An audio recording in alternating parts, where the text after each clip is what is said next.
Okay, we'll get started. Well, thank you and welcome to It's More Than Just Roasting.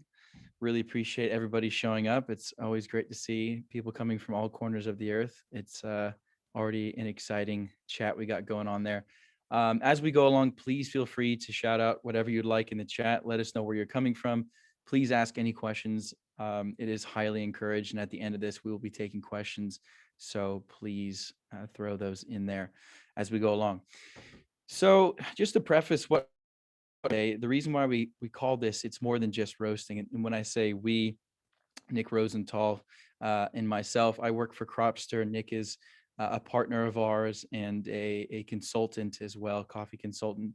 Um, we talked about um, our ideas for having a webinar, and it's very common for people to talk about, especially in coffee roasting, how to get to a certain quality result, maybe focusing more on the actual roast curves, how to extend Maillard or drying, or how to make sure you're avoiding the flick and all these sorts of things, which are fantastic topics. Great material on that. We've done webinars and all have had all sorts of discussions about things like that. But today, what we wanted to focus a little bit more than just roasting and talk about the workflows as coffee professionals that we engage in to create efficient and predictable work environments. And so, just to preface what the kind of discussion will be about, we'll talk a little bit about efficiency and consistency first here, just to kind of set the stage. And then in a little bit, we'll get into some broad topics and just open it up for discussion with our panelists. We're going to introduce to our panelists in just a little bit, but first we'll just get into this and go through maybe some definitions here. So efficiency and consistency, what are we talking about here? So in as far as efficiency goes, what we mean is avoiding one-to-one solutions when possible. So what does that mean? I've had the privilege of working with, I think, maybe nearly 500 roasteries in the last decade. And there's a lot of different ways that you can approach each of the tasks in your roastery. But a good example of what I mean when I say one-to-one and avoiding one-to-one solutions is, let's say you want to know how much green coffee you have. So a one-to-one solution would be, well, how much coffee do we have? You go over to where the coffee's at, you look at how many bags there are, and now you know. And so now every time you need to go back and find out how much coffee there is, you need to walk over, count the bags or weigh it out. And you have to engage in that process every time to find that solution. Maybe a more efficient solution, at least, would be to write it down. That would just be one step. Maybe you can go farther from there. And we can talk about that in a little bit. But avoiding solutions when possible, there's a problem, and then you find the answer to that problem. We want to look for solutions with a multiplicity of benefits. So instead of just finding out how much coffee you have, because you go and say you just count the bags, we have 3 of those bags. Instead of doing that, what if you could put it down on a paper? That would be good. Or maybe if you put it down in a database. And not only does that database tell you how much coffee you have, but maybe it also lets you know how much other coffees you have. And maybe it also will tell you when you're likely to run out of that coffee based on how much you use. And so now we're engaging in solutions that have a multiplicity of benefits, which are solutions that will serve you beyond just today. So that's kind of what we mean when we're talking about efficiency. And consistency means you're engaging in predictable, repeatable approaches to your workflows, things that you're going to be doing on a regular basis. So the biggest benefits of efficiency is, let's say, it's funny. I've given talks at a bunch of coffee related events, and sometimes what I'll do, I love to ask this question. I say, how many people in the audience would agree that one of the most important things that we can engage in a roastery, for example, or really among the whole supply chain, that we can do as coffee professionals? How many people would agree that cupping's one of the most important things? And of course, everyone's going to raise their hand. And then the next question I ask is, okay, of those same people that raise your hands, how many people would also say that somehow they're lacking in their protocols or their workflows. And then all the same hands go back up, which is really funny, right? Because we would agree in one case that if cupping is very important, but we're not engaging in the workflows that we'd like to be all the time to align with what our goals are. And so what I would propose is that if we engage in solutions, if we engage in solutions that serve us beyond today, we may be more likely to do what we want to do. So instead of cupping and just writing it down on a piece of paper and then putting that paper in a binder, what down somewhere where we could access it more easily than just a piece of paper and a binder. Maybe we would be that much more encouraged to cup the way that we would like to cup, because now that workflow has provided us multiple benefits that span across time and not just now. So that's a little bit about efficiency. Consistency, one of the biggest benefits there is just being able to create a sustainable business for yourself. And if you have repeatable, consistent approaches, you can find out where you are lacking, and you can also find out how to teach others in your business how to engage in those. So anyways, I'll kind of preface it there. One of the things I like to say often is your workflows show what you value most. And so one of the, I think the big things, and the last things I'll kind of lead off this discussion with is the number one goal is to align with your values. I work for Cropster. Cropster is a software company that helps roasteries and all across the supply chain. I've just worked with a lot of roasteries myself. Create efficiencies and consistencies within their business. But I wouldn't say for one second that the only way that you could run a successful roastery is if you use Cropster. Well, I wouldn't say that. I might like to say that, but if I'm being honest, of course not. You could run a roastery and you could write everything down on paper, which is fine. But at the end of the day, you need to align with your values. I work in the United States. I've worked with people in more rural states in the middle of America, and there are people who have started their businesses, and they are the owner, they are the roaster, and they're often the ones pulling the shots and brewing the coffee, and for them they like that, and so that's is found in creating a workflows for themselves that they are able to engage in, and they weren't looking to scale their business.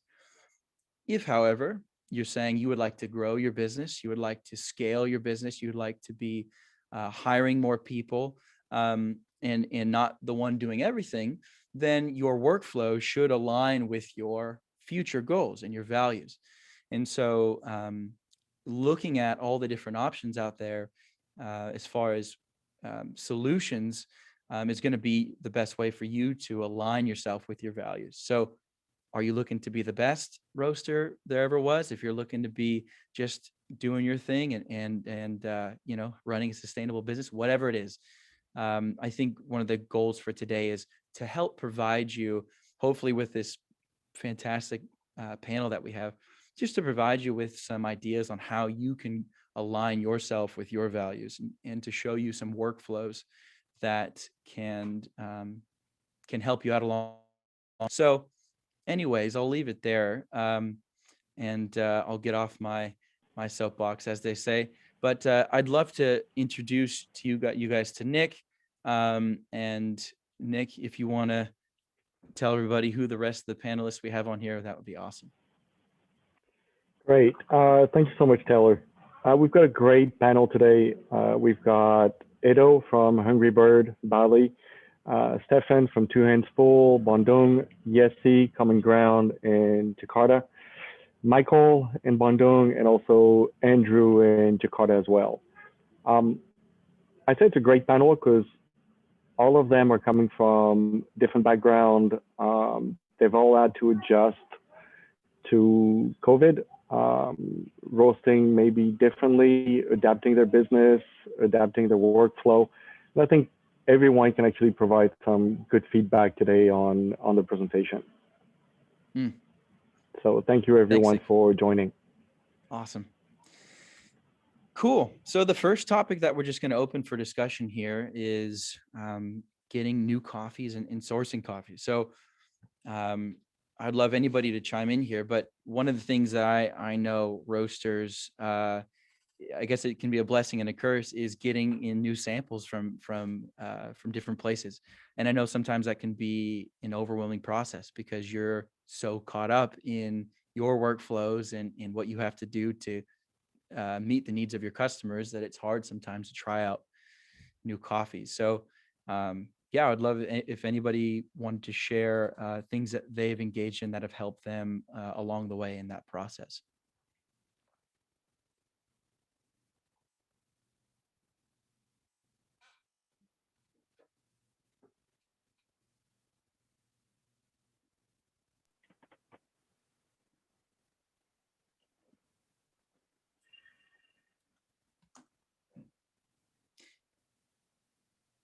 And if anybody's on mute there too, just watch out for that.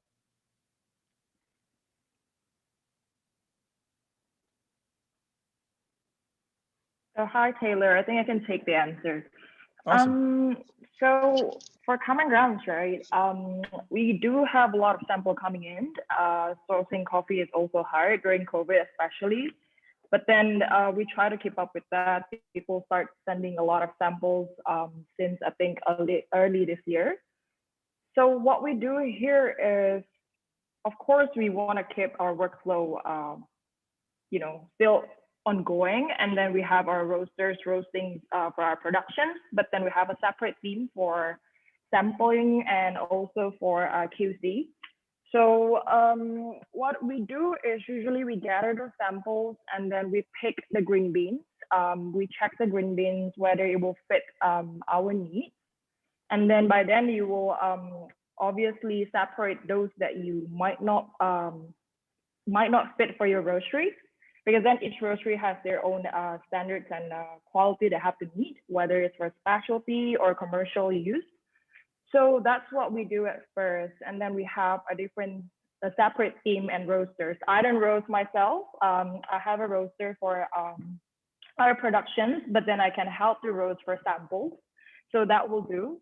We will not stop any productions because that will be, it will complicate it, the whole workflow.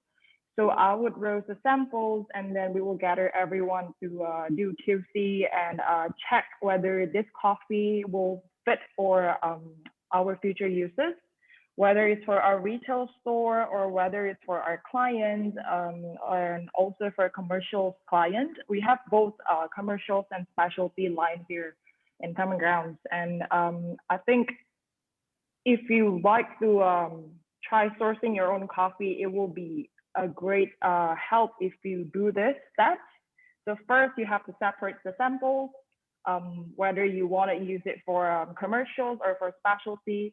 And then you try to separate it based on the greens look, like grading. And then after that, you can roast it and then separate it, whether you want to use it for filter coffee or espresso or maybe both. And then you can gather your themes, the one that usually help to create a blend or coffee, filter coffee that we use for our stores and clients. And from there, we can pick the coffee.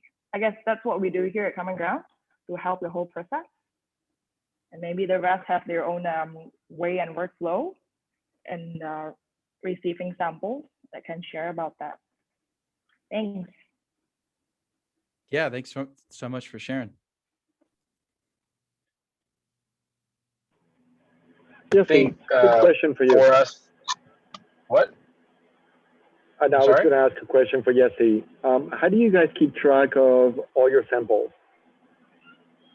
So the sample coming in like, few, it's always random, right? And this farmer all of a sudden contacted you and then they go like, oh, we gotta send you samples, or like, oh, great, we received the sample, or the one that we actually asked for.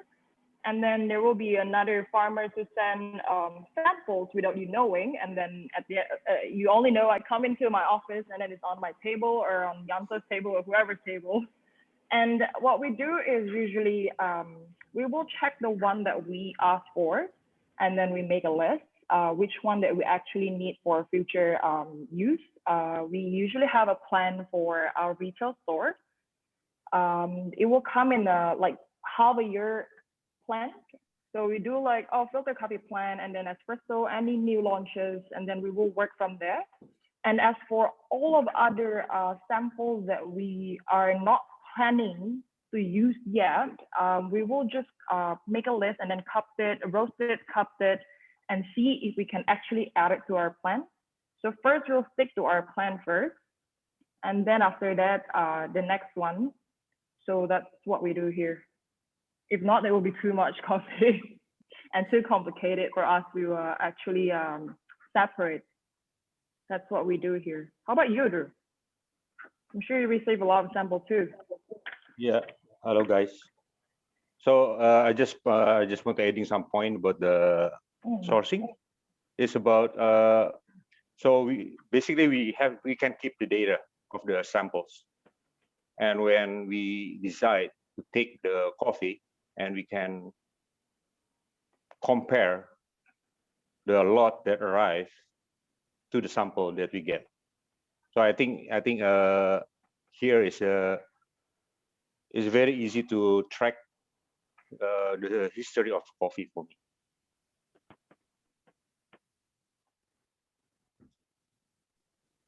Yeah, I think for me, like a micro roastery, unlike common grounds and Kopiku, maybe we keep it simple. I think we've received a lot of samples during this COVID era, and we know that during these days, I think the samples are pretty hard.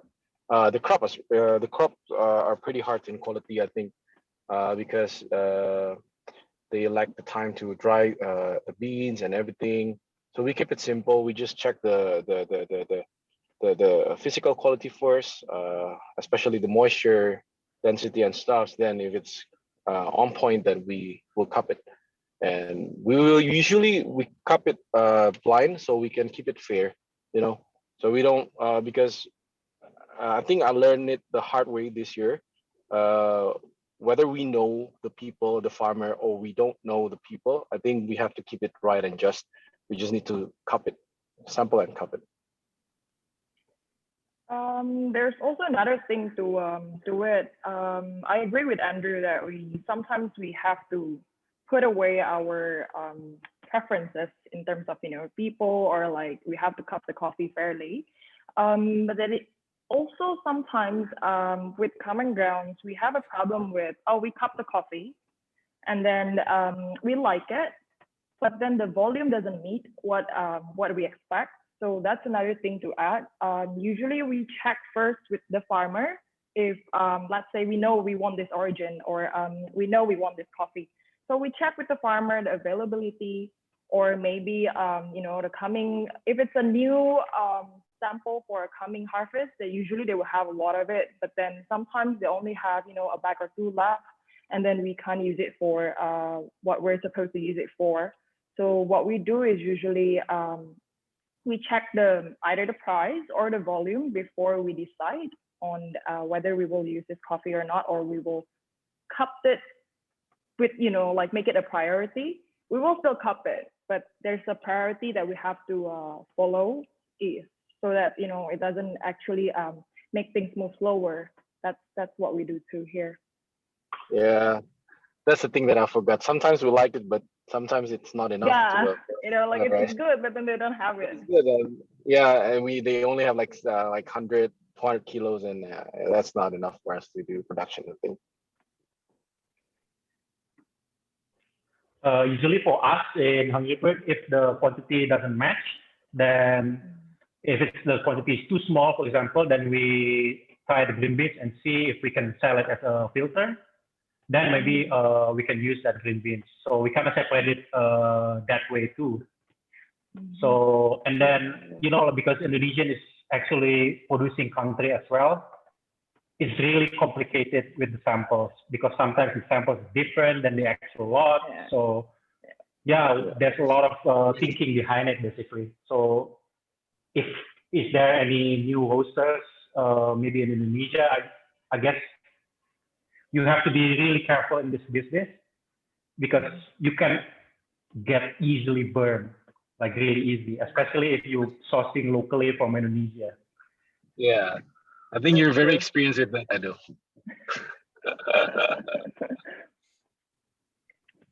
No, we all experience that for sure because we live here. It's we how do you say it? We live in a country that we have a lot of potential, but a lot of pitfalls as well. That's true.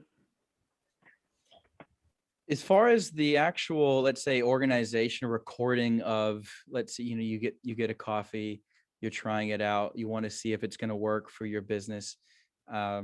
You're asking those questions from who you're getting the coffee. As far as actually writing this information down or recording it, does anybody have a kind of a best practice for that activity? Actually writing down, let's say, the cupping notes because you have your team trying this out. How do you guys engage in that process? Usually we just write it down, I think, manually or using the Cropster's features. But we usually assess our purchase every year. So usually we just we like reassessing back what we bought for the whole like 6 months or 1 year, and then we can have a. I think it's good to have a track record on one farm because crops are they keep changing, especially during this COVID era. So yeah, I think that's what we do in our micro roastery. I think keep it simple. For us in Common Grounds, depends on the coffee. Some coffee, the coffee that we use, some of them are linked to Cropsters, right? So we can actually check the lot, the tasting note that comes in it, or the score that has there. But for those coffee that is not linked there in Cropsters, we do it manually. We still pick and choose the coffee manually. We write it down manually, so there's not really a system or a database that we can actually input and put it. But when we decide that we're going to take the coffee, that's when we will put in the system. When we start making purchase, that's when we're actually going to put it in the system. Other than that, it's pretty much still manual at the moment. Yeah, we have a pretty cool system for taking a sample and moving it into inventory. It can be so useful. I've gone to so many roasteries and even people that have Cropster. It's sometimes, I'll go, hey, how are you guys managing this? And they're like, oh, it's a nightmare. I'm like, well, let me just show you this. And I show them just a few things, and the look on their face is like, I don't have to do this in a Google spreadsheet. Oh my gosh, this is so much better. Like, yeah, I think the life of a roaster is that you're experts at spreadsheets, but you don't want to be. But and so I think that's what we're here to try and help. But yeah, got it. Any other notes on sourcing? Cool. I guess I'm really looking forward for Go ahead. Looking forward for the Cropster Origin actually, because I think we're going to implement this year. So I think it will be really cool to, have separate the cherry lots and how are we going to process it. I think it's a really big plus for producing country like us. Yeah, absolutely. Yeah, Cropster was actually originally, that's how we got started a long time, well over a decade ago, was trying to create software solutions at Origin. And that became difficult to be sustainable in the beginning. So we pivoted up the supply chain a little bit to focus more on the roasting side. But the whole time with the intent of really trying to keep working at that and create a solution that was viable for people, producing coffee producers. And so, yeah, we're definitely excited for that. So we'll jump on to the next one here, which is a very similar topic, but this one's inventory management, similar in some ways, different in others.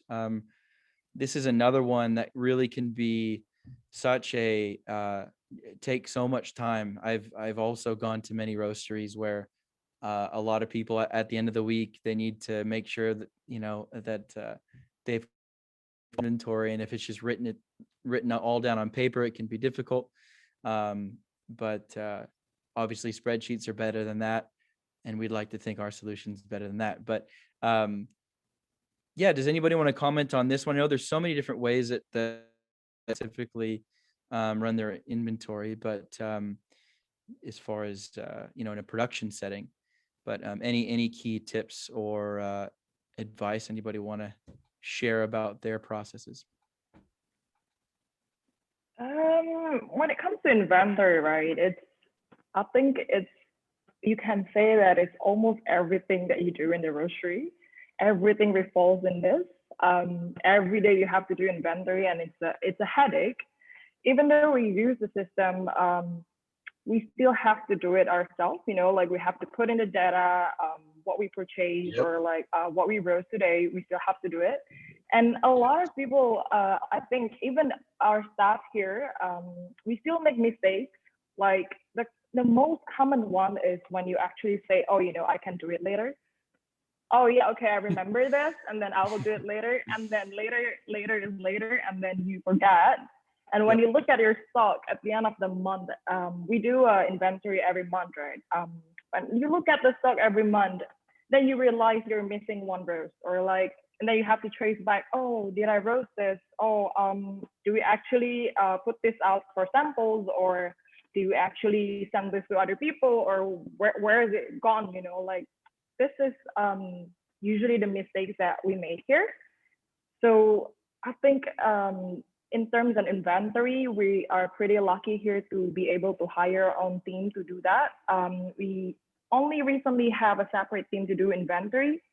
So it will take out, the headache from the roaster, because then if it's the same people, sometimes you feel like you're doing everything yourself. So you know what you're doing. I take the green beans myself, so I roast it myself. I definitely know I will remember at the end of the day that I roast how many kilos of, let's say, Ethiopian or Bali coffee or whatever coffee, and that will definitely make your data inaccurate at the end of the day. And inaccurate data usually it will, for us here in Common Ground. So we have a system for green beans. We also have a system for roasted, blending, and also the finished good. If you mess up one of it, it will go straight, like it will literally mess up the whole system for the finished good as well. It's like, oh, if you don't roast this coffee today, you don't put in the roasted coffee, then you can't make a blend. Or like, oh, you can't make a blend, and you can't make a finished good. Then when the admin guy want to do I want to print an invoice for this guy, and then they go like, oh, we don't have the coffee because you didn't roast it. No, but we have the coffee. That's a problem that we keep on encountering if one person forgets to put the coffee in. And I think everyone can learn from this. You have to actually do it every single time.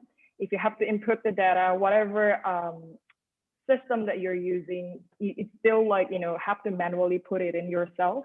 I don't know if you can do a purchase. I'm sure there's a system where you can do a purchase and then it went there straight. But the problem that we have in Common Grounds is sometimes when the coffee actually comes from the supplier, let's say we do a purchase order, it's 300 kilos written in the invoice, but when the actual stuff come here, your scales or their scales, or I don't know what happened on the road, the coffee is not actually 300 kilos. It could be like, 295 kilos or something. And for filter coffee, small batch, roasting, that will matter so much. Then you're thinking at the end of the day why you lose the 5 kilos because you didn't actually count it manually. That's the problem that we keep on encountering here. We weigh the coffee in, and then they come to me and they're like, oh, in the invoice it says 300 kilos, but then it's only 295. So that's manual labor that you still have to do. And I don't think you can avoid it. You still have to do it yourself. You still have to weigh it yourself. That's from us. So keep weighing, like do it yourself. I don't know if anyone else actually encountering this problem. I'm sure, it will be the same. Thanks for being honest, Yessie. I think because we all experience that. Like no matter how how good your stock management are, or your accounting apps are. I think we have to do it ourselves. Every single time we have a production day, we have to wait in, wait out, and yeah, we usually recheck it again every Friday. I think at the end of the week we have to recheck again, make sure everything's right. Otherwise, again, like what Yesi said, sometimes the accounting apps, they don't know whether it's a blend or it's a single origin. It's just messed up. So you just need to recheck everything. What do we have on green beans? What do we have on roasted? And yeah, do it yourself. I think that's the only thing that we can suggest to the participants here, I think. Yeah, this is everything I have unfortunately heard many other times. And we are, yeah, Cropster's definitely listening on that one. Luckily, we've created a really great system for green inventory management, and at the very least, being able to manage what you do put in. Of course, like you said, sometimes that's not going to be accurate because you have to manually weigh it out. And we've created a pretty good system for that that works really well. But inventory is next, so we're really excited about that, which will help a lot of people because, like you said, a lot of these systems don't know if it's a blend, if it's a single origin, if it's pre versus post roast. Like, there's a lot of yeah, it can be confusing for sure. But yeah, highly recommend that you guys check out what we have for green inventory management. It is, of course, like you said, it's difficult even with it, but without it, I've seen some pretty managers at times, unfortunately. But yeah, and any other notes there, or key mistakes to avoid, or any tips?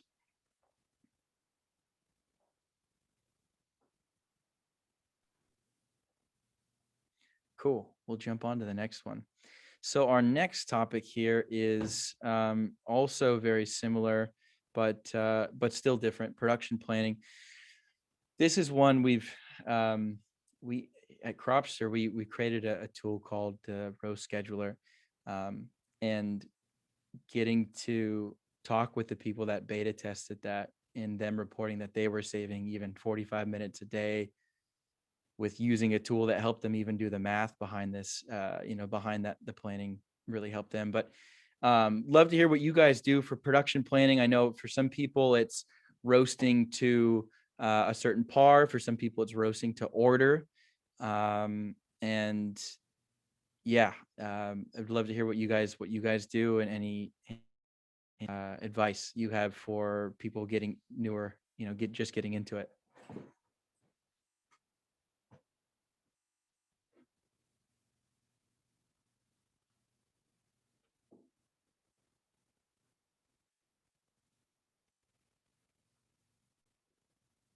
Yeah, I think for us in Aeros Works, I think for the production planning, we keep it simple. Every Monday, we just take orders because we are still a micro roastery. We take orders from our clients, and after that, we usually have a time limit for that. And then for the production planning itself, we usually weigh our coffee a day before, because we have some pre-blend roast, and then we measure all the moistures and all the densities, and we usually put the Brazils in the beginning of our roast, because we still need to adjust the curve with our ambient temperature here. And yeah, the rest we just plan it the day before, I think. And how about you? I think Stefan is very good at this. I think I learned so much about production planning from him. Right now. Um, yeah, I mean, pretty similar with Andrew. Like, we're still small as well. I mean, we do have like cut-off order every Monday at like 4 p.m. So yeah, we roast on every Tuesday and Wednesday every week. So yeah, normally the cutoff is every Monday, but sometimes like people, like, they forgot to order and then we got to remind them. So yeah, in general, like on our daily production plan, like we do roast smaller batch first, and then we work way up to the bigger load size. Yeah, and then yeah, in general, like we do have commercial client as well, so we separate. We roast commercial coffee every Tuesday, because in general, like commercial coffee has slightly or even higher like end temperature. They will impact like roasting like smaller or like lower end temperature like coffee. So in general, like we separate our production, like the commercial and then not non-commercial, in the two separate bays like that. We usually put like the more sensitive coffees, like the exotics coffees, at the end of the roast, like later phase in the roasting day, or maybe we can separate it into another day. We usually roast in a Tuesday and Thursday, and we usually do QZ on Wednesday and Friday. So we usually put all the single origins on the Thursday. Yeah, we just keep it separated. It's a little bit different with Common Grounds. We have our own retail store, and then we also have client that order coffee regularly, or client that only comes in and out, once in a while. So what we do is, for our retail store and clients that we know they will order regularly, we have planned every single week what will they order. They will put in the order a week before, and then we will make a plan on how we are going to roast this daily. Let's say on Monday we can roast coffee for our own stores, and then Tuesday we can roast coffee for our clients, or at the same time. What we do different with the route is, we're lucky enough to have two separate roasters to roast commercials and also specialty coffee. But I understand before, when you only have one roaster, there was also a headache to separate commercials and specialty, because then both has to keep going. Commercial coffee usually have a huge volume, and you have to keep roasting the commercial coffee, because then that's where the money is, right? That's where the money's from.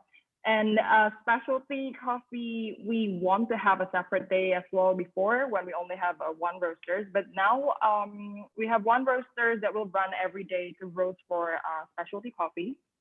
And then all of a sudden, like what Stefan said, there'll be a customer is like, oh, sorry, I ran out of beans. Can you send it today? And what we do is we manage the stock for roasted beans as well to keep it rested. Usually it's 1 week old. So we know these customers, or our store, our own store, what coffee they will order and how much are they using every week usually, or per order. So we stock the roasted beans, some of it, so we can actually give them a roasted coffee. And if they don't order that, we sell it through our online stores as well, because then we have an online store. That's when we actually, where we actually can actually help to separate, all this roasted coffee, or do we have to roast a new fresh roast coffee? We use our online store to help us turn that coffee. So we can have a fresh coffee every week, every day for our customers. Some customers like to have their coffee freshly roasted. We do take that as well, if they actually put that on request. But for our own store, we usually use coffee that is roasted for a minimum of 7 days. So we will roast the coffee this week, and then we'll deliver it next week. We'll do the QC in the middle, whether it's cupping or espresso QC or anything. So we do it a little bit different, but at the end of the day, I think it's the same. Customers order, you have to deliver on time. That's about it. And thank you so much for sharing. As far as the actual doing the math of taking into account the weight loss percentages and the blend, percentages, how are you guys managing that? And has that changed for you guys over the years? Has that method of doing it? What does that look like for you, and any best practices there? We use the so every time we roast, right, with Cropster, and then we will put in straight away. We will weigh straight away the roasted coffee, and then put in to the data as well, so we can check how much weight loss that actually occurs from that roast. And that actually helps a lot. Sometimes, you like to say, oh, the Toraja will have the same weight loss every single time, but unfortunately it's not, it will always be different, because then the moisture content from each bag, or even each roast, the environment, sometimes it's always different. So we use Cropster to help us track that. Yes, we have to still manually weigh the coffee out, but then if you do it straight away, it helps a lot. You just put in the data, and then when you need to move it to another system, that will help. That's what we do here.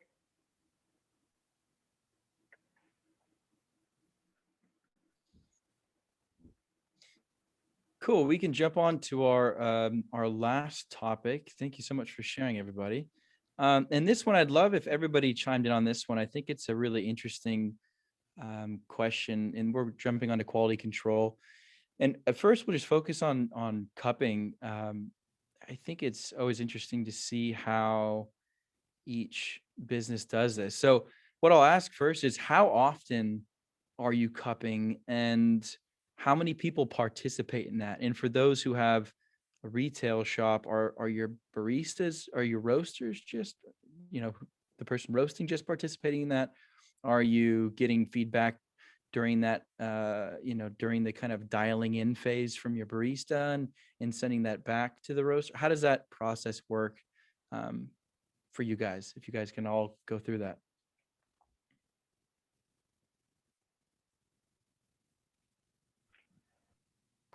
Usually, for me, I think we do cupping like once or twice every week. Um, Usually a day after we do the production roast, and we usually do it with our assistant roaster and sometimes the baristas to give us some feedback on how is it going to taste in our cup.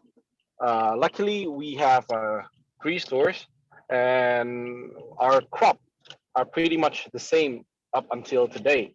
So we keep the same profile, and luckily there's nothing to change. But if there's like a change in the crop or in the blends, then we might ask their feedback, or I still do pull my own shots, like what you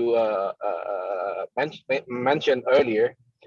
So I usually just check myself whether it's still it's still good, or I just need to adjust the roast or something like that. But usually, mostly, I just check it myself. Got it. For me, it's a bit different. So basically, like in the roastery, you expected to get free coffee for all the employees. So basically, I don't allow that. So basically, all the roastery employee can only drink if it's the client's blend. So they can also QC and give report back. I think that's the easiest way. Yeah. So we both win basically. Yeah. Got it. And how are you recording that, if I may ask? How does that go? They give feedback and they write it down and just share it with you, and you look over that and then maybe make adjustments as needed. How does that go? So we actually run it in the 2 different machines with 2 different water. One is soft and harder, and the other one is harder. So yeah, basically it's a direct feedback. If we only look for what do you call it, a major problem, because if there's major problem, then they will do something about it. If it's like still tastes good, usually it is. That's the case.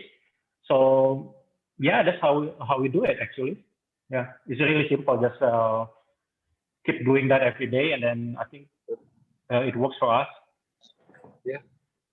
Talking about water, This is sorry. This is in addition to just cup the coffee individually from each origin, actually.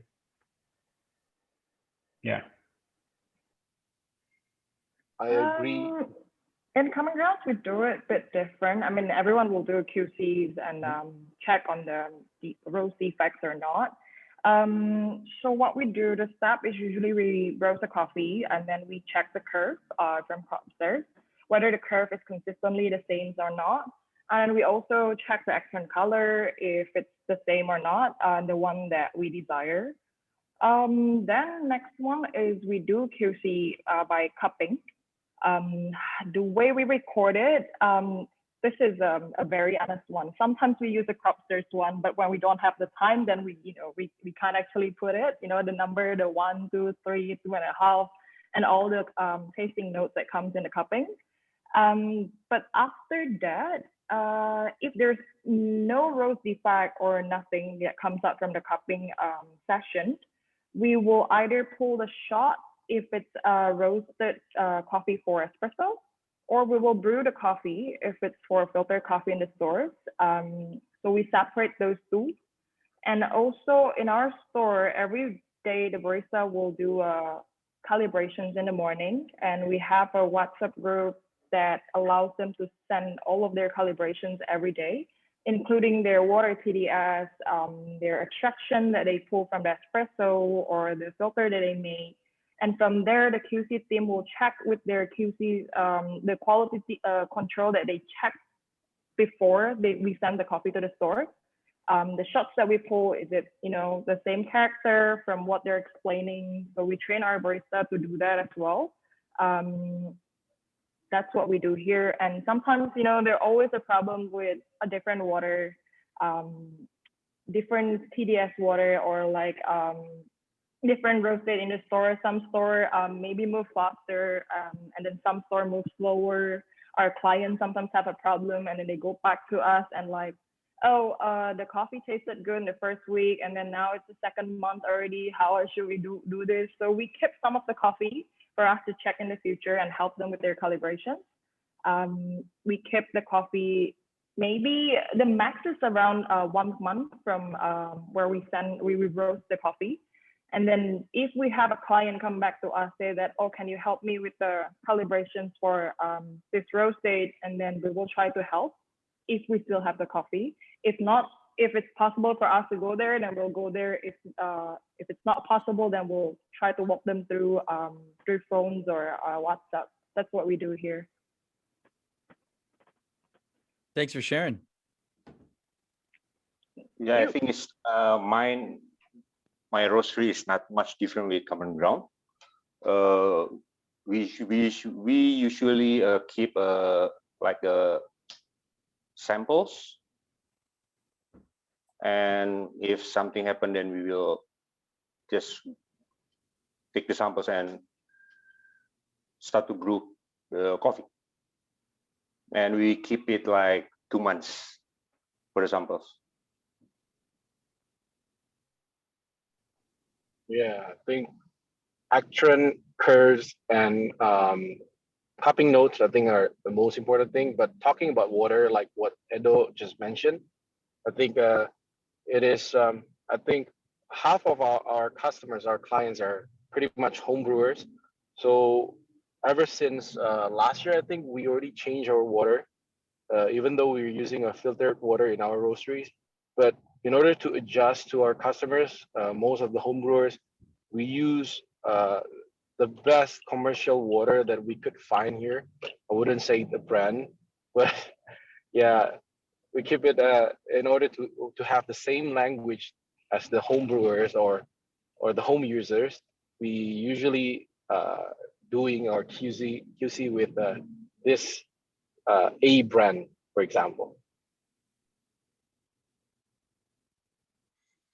I see in the chat here, we have, another message has come in. Someone mentioning inviting customers or wholesale clients in particular to come over when having new offerings. I know obviously in COVID times that it's a bit more difficult. But how have if anybody else does that, love to hear about it. And how have you managed that during COVID? If we have enough samples, usually we just send the samples over. Some suppliers send us quite much samples. We usually use around 12 grams to cup. So if we have enough, after we roast the sample, we send it to some of potential customers or people that we know that would like to taste the coffee. And as for our own steam, we will have it's not a separate cupping. It's hard to have a separate cupping, right? So we will have a max of maybe 5 to 7 people in the room. We will still follow the cupping protocol for COVID, but unfortunately, we cannot invite customers in. That's a bit hard for us to do at the moment. However, we will share the samples if it's enough for us to share. That's what we do usually. Great, thanks for sharing. Anybody else want to chime in on our last slide here on quality control?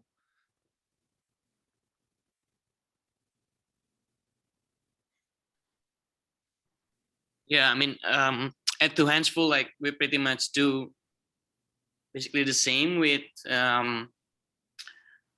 like Common Grounds and Kopiku.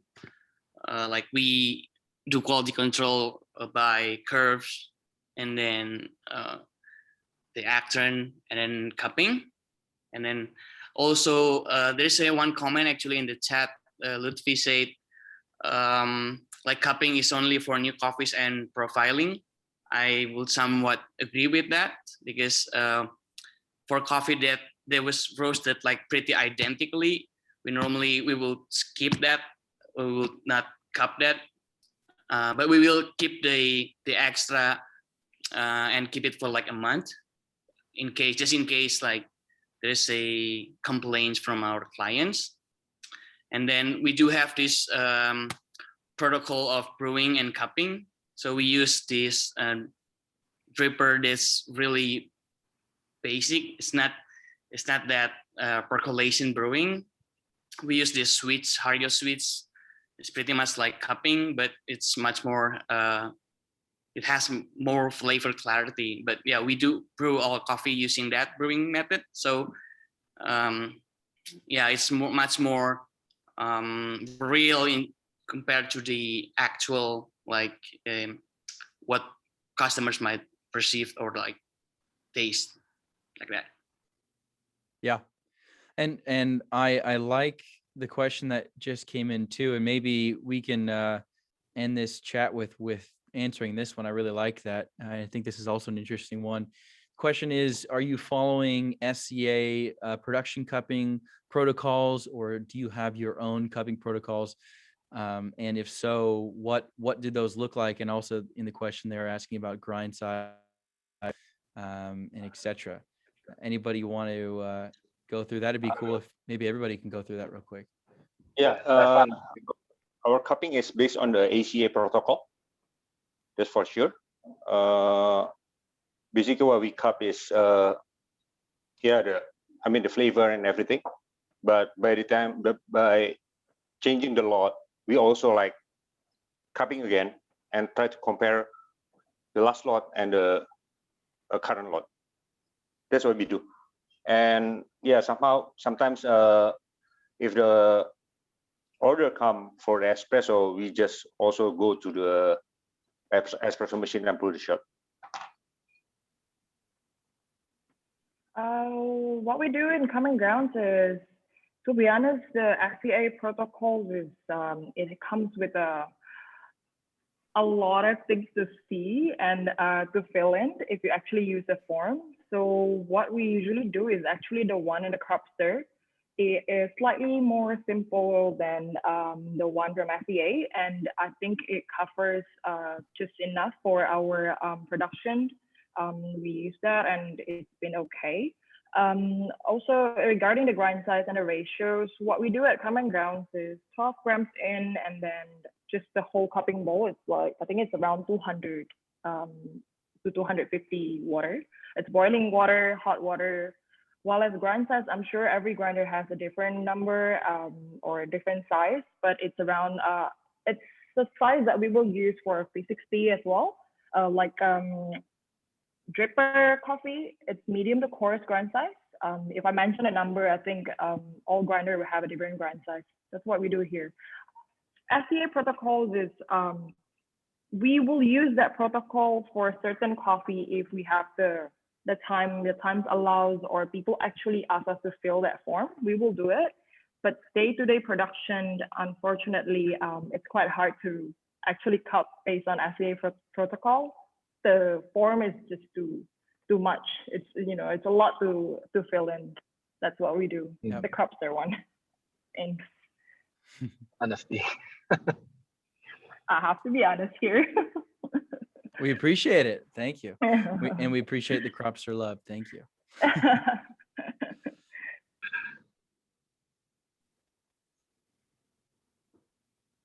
So for those of anybody else following the SCA protocol or have your own production cupping sheet or style?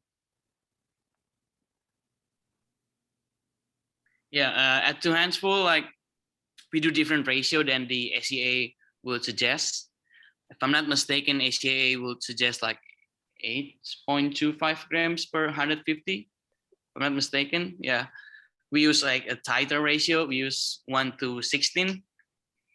But yeah, in terms of the cupping score, we will use the SCA because we're more familiar with that. But yeah, just the ratio and then the grind size, we go slightly finer, like more of a 60 like grind size. I think it opens the flavor more compared to the like more coarser like grind size. Like we can detect more of a bad and the good things of a coffee. Yeah.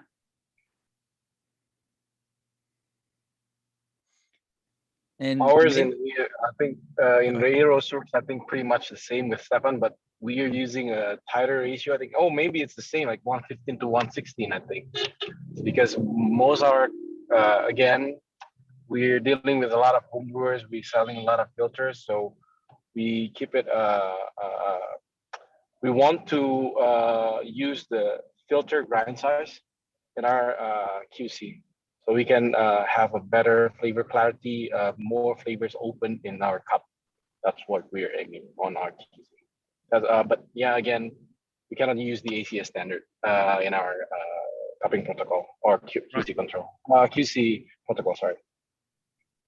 And I think Andrew and I share the same. I think we weight our coffee and water because we somewhat treat like cupping like brewing.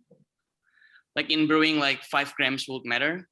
I believe the same thing with cupping. So we keep consistent with weighting the coffee and the water. So in case we have two same coffees, 2 different rows, we want to make sure like the rows will, there's like the roast notes that will make the difference, not the brewing ratio and stuff, right? And maybe Nick, do you want to chime in on this one here? What, as far as what sheet you're using and kind of what protocol that you're using when you're cupping coffees that aren't maybe in a more kind of production setting? Sure. I'll use the ACA protocol and ACA cupping form for any new coffees or any coffees where I want to identify the potential of the coffee and also defects. On production, I use a much more limited form, which is a production cupping. I'm just looking for roast defects, making it a lot simpler from batch to batch. And it's a lot simpler to answer. There's a lot less question. It takes a lot less time. I used to use this when I had a small roastery in Japan. I was traveling a lot. I wasn't the one roasting, but I had to still cup all the coffees. So the samples would be sent to me. I would create a cupping session on Cropster, put in all the results, and the results would be available in Japan. So that became very useful for me when I was traveling and not necessarily in the roastery every single day. We did this both for production and for assessment of a new coffee. It does take a good 5 minutes, maybe if you're slow to actually set up the cupping session, the benefit is that you can actually send the coffee to multiple cuppers around the world. Anybody can receive the coffee, open it up, they enter all the scores on their phone, on their tablet. You control all the results, and especially when it comes to describing a flavor profile of coffee, and you're not sure if it's raspberry or if it's wild berries, you'll get the results from everyone. It will allow you to actually compile everything into one, and you don't need to be in the same room. I think with COVID, this is becoming extremely useful, and I really enjoyed it when I did this with Japan. Yeah, thanks for sharing. Well, I would open it up for Q&A here. I think most of the questions that we had in the chat were dealt with. But wow, thank you so much, everybody, for sharing today. That was just absolutely wonderful, and I'm sure all those listening got a lot of great insights. And this will be available on YouTube very shortly as well, so people can go back and listen if you missed anything. But we're very appreciative for everybody showing up. The panelists, you guys are amazing. Nick, thank you so much for setting this up and making all this happen. And if you have any questions about anything that we talked about today, please feel free to reach out. There is Nick's email address there, and you can also reach out to us at Cropster. If you're interested in any of the Cropster features we were talking about, feel free to reach out to Nick, and he can give you a demo of those. You can reach out to us with any other questions. Thank you again, panelists. Thanks for everybody showing up, and we'll see everybody again later. Thank you. Thank you, everyone. Thank you. Thank you, everyone. Thank you. Bye. Thank you. Bye. Bye.